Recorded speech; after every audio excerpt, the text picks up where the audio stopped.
కాంట్రవర్సీలకు మారుపేరైన మంచువారి ఇంట్లో ఆదివారం జరిగిన విషయాన్ని గురించి టాలీవుడ్ ఇండస్ట్రీ అంతా మాట్లాడుకున్నారు. మంచు ఫ్యామిలీలో ఎన్నడూ లేని విధంగా ఓ షాకింగ్ ఘటన టాలీవుడ్ ని షేక్ చేసింది. మంచు మోహన్ బాబు, ఆయన చిన్న కుమారుడు మంచు మనోజ్ల మధ్య గొడవ జరిగిందని, మోహన్ బాబు అనుచరులతో మనోజ్ పై దాడి చేయించారనేలా వార్తలు వైరల్ అయ్యాయి.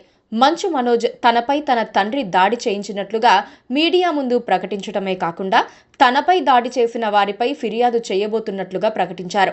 మరోవైపు మంచు మనోజ్ నుండి 100కు కాల్ వచ్చినట్లుగా పోలీసులు కూడా ధృవీకరించినట్లుగా వార్తలొచ్చాయి. దీంతో మంచు ఫ్యామిలీలో గొడవ నిజమే అనేది క్లారిటీ వచ్చేసింది.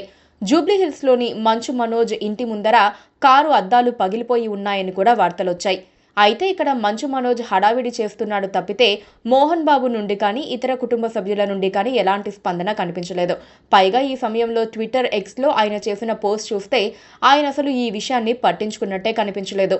మరోవైపు మంచు మనోజ్ మాత్రం తనపై తన తండ్రి మోహన్ బాబు అనుచరుడైన వినయ్ కొంతమందితో వచ్చి తనపై దాడి చేసినట్లుగా చెబుతున్నారు.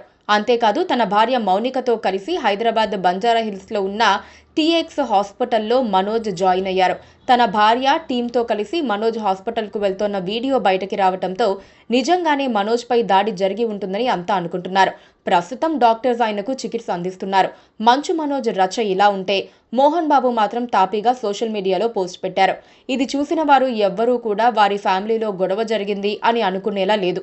మంచు మోహన్ బాబు తాజాగా తన ట్విట్టర్ ఎక్స్లో 1979లో ఆయన నటించిన కోరికలే గుర్రాలైతే అనే మూవీలోని ఆయన నటించిన ఓ సన్నివేశాన్ని షేర్ చేసి, కోరికలే గుర్రాలైతే 1979 మూవీలోని సన్నివేశం.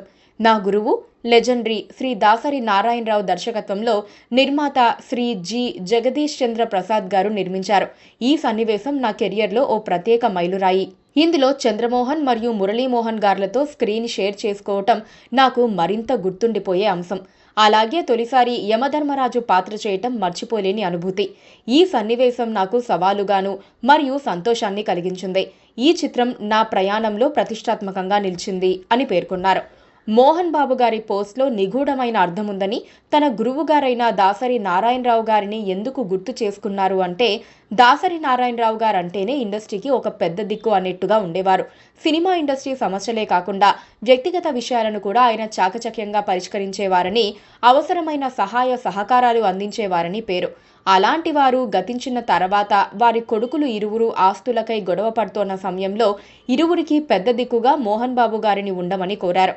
మోహన్ బాబు గారు జూబ్లీహిల్స్లో ఉన్న తన ఇంటిని కూతురు మంచులక్ష్మికి ఇచ్చినట్లుగా, కొడుకు విష్ణు కుటుంబంతో కలిసి నగర శివారులోని ఫామ్ హౌస్లో ఉంటున్నట్లుగా ఇదివరలో చెప్పారు. తన తదనంతరం పిల్లల మధ్య గొడవలు రాకుండా ముందే తన ఆస్తులను ఎవరికి ఏది చెందాలో నిర్ణయిస్తున్నారని కూడా వార్తలొచ్చాయి. అయితే ప్రస్తుతం ఒక భూమి వివాదంలోనే ఈ గొడవ జరిగిందనే టాక్ వినిపిస్తోంది. తండ్రి ఇస్తానన్న ఆస్తి కాకుండా వేరేది మంచు మనోజ్ అడిగి ఉంటారని, దానికి సింబాలిక్గా కోరికలు గుర్రాలనే టైటిల్ని మోహన్ బాబు వాడారనే మాట కూడా వినిపిస్తోంది. చిట్టుబాబు వంటి ప్రముఖులు పిల్లలు తప్పు చేసినప్పుడు తండ్రికి దండించే హక్కు ఉంటుంది అనే మాటలు కూడా మంచు మనోజ్ పట్ల అనుమానాన్ని కలిగిస్తున్నాయి. మంచు మనోజ్ పెళ్లి జరిగినప్పుడు కూడా ఇంట్లో వారికి ఇష్టం లేకపోయినా మంచు లక్ష్మి ముందుండి తన ముద్దుల తమ్ముడి వివాహం జరిపించినట్లు వార్తలొచ్చాయి. కానీ ప్రస్తుతం ఆమె వైపు నుండి కూడా ఎలాంటి రెస్పాన్స్ రాలేదు. ఏదేమైనా చిన్న చిన్న తగాదాలు ఏ కుటుంబంలోనైనా వస్తూ ఉంటాయి, పోతూ ఉంటాయి.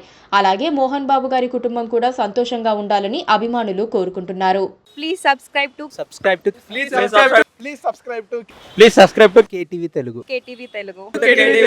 KTV Telugu. KTV Telugu channel.